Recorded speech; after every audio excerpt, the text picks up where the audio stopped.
Morning! Maaraw na umaga. Ang ganda ng araw ngayon. Yan, dito tayo sa view ng Pinyahan. Maaga silang nagising kasi naglalaban na sila. Tapos sabi niya, i-check ko daw yung ginawa niyang heater. Ayan, nakapagkabit na siya dito ng heater sa kabilang CR namin. Nagkabit na rin siya neto. Ayan, para may lagayan kami. Ito, wala na nga akong candle, oh. Paubos na. Kasi para nalilinisan dito sa baba. Kaya, yun. Iaangat na lang namin yung iba. Pero, tiba kaya to?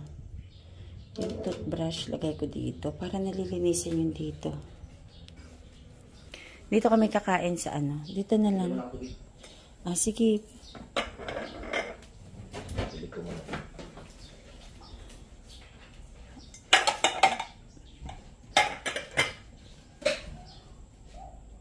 Sige pa, dito pa.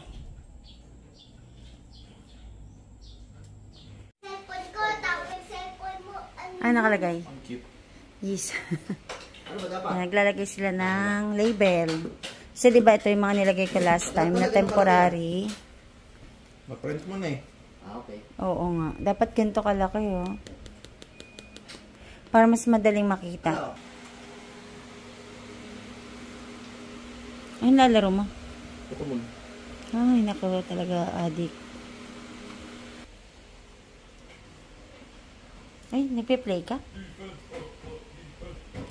Ito na yung kabuuan ng namin, naging setup. Ito yung library ni Daddy. Yan yung brother. Ito yung ginagamit para dun sa pinapagawa kong label para dito sa mga pasta. Sa mga ayan, cereal, breadcrumbs. Ay, ano to? Oh, yan naligaw. Okay. Ito, yeast. Okay. Good afternoon. Busy tayo dito sa aming likod bahay. Meron dapat ako dito pag-aasawahin eh. Ayun oh. Sige, i-hand pollinate na natin. Kagabi, nag-visit ako dito eh. Ay, ito oh. Ito sana oh. Pwede natin gamitin pang hand pollinate. Meron dito akong kamatis. Kita ko, ayan oh, lalaki na oh. Ay, may hinog na akong kamatis. Wait lang. Lapag mo lang dyan de. Pinakuha ko kasi tripod ko eh. Ayan o, hinog na. Hindi siya masyadong lumaki. Ayan, pwede na to. Ito malaki. Lalaki pa yan. Hintayin ko na lang. Tapos ito o. Yan. Dami na. So, ito palakihin natin to o. Para ma-hand pollinate kapag malaki na. Yan mga kamatis. Dami kong kamatis dito. So, at least nakaisa tayo. Magiging maganda yan pag mataas na mataas. Inuubos na niya, oh. Uy, hanggang dyan lang. Hanggang dyan lang. Huwag na yan.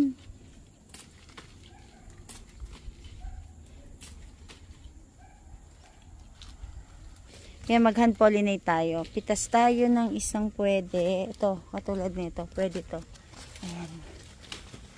Ayan. Ayan. Dako natin. Tapos, i-hand pollinate natin dito sa may bunga na. Ito kasi malaki na. Kaya pwede na nating i-hand pollinate.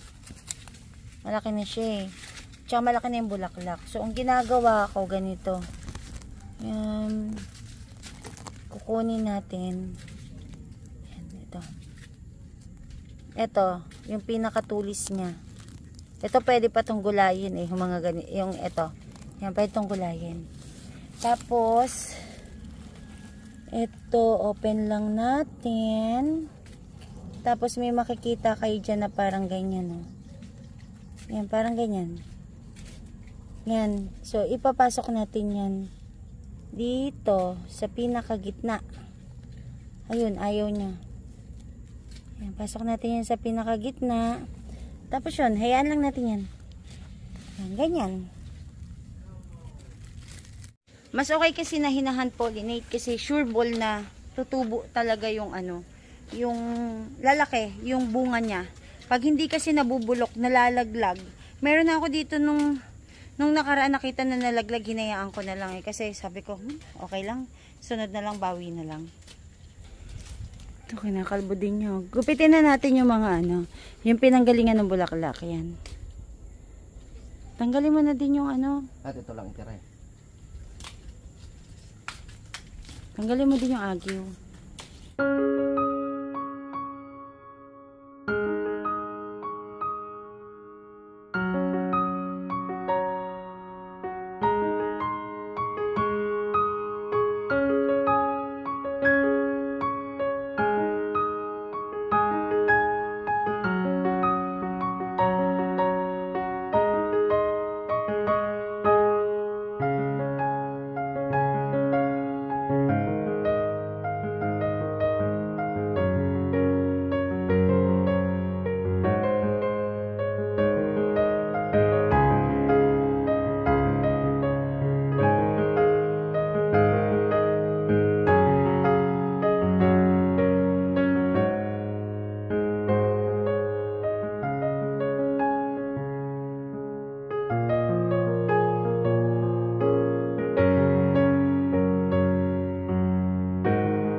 Dito sa area na to marami tayong makukuha kasi ang dami ng hinog katulad nito. Actually yung ganito kinukuha ko na kasi kesa maunahan tayo.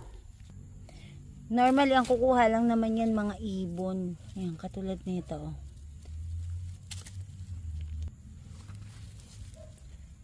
Nung isang araw nagtanggal ako nito eh. Yung mga hinog na. Yan. Ganito kinukuha ko na. Kasi pwede naman na siyang gamitin. Ayan o. Tsaka nahihinog na lang. Ito pa. O yan. Tapos yung mga branches na ganito, yung mabubulok na tinatanggal ko na. Wide lang to dito. Kung baga kusa na yung talagang tumutubo. Kaya kagandahan. Nagagamit namin siya sa pagluto-luto. Ito. Tanggalin natin.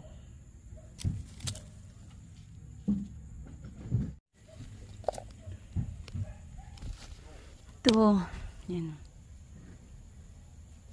Ay, ayaw magpakuha. Gupitin na natin. Ito. Yan. Mga ganito, pwede na to. Yan. Mas maganda siyang kunin sa kamay kapag hilaw pa. Kasi, makukuha mo. Hindi siya madudurog kasama ganyan, oh. Yan. Tinayo ha. Ayan o, isang lutuan na yan. Ito pa o. Kunin natin.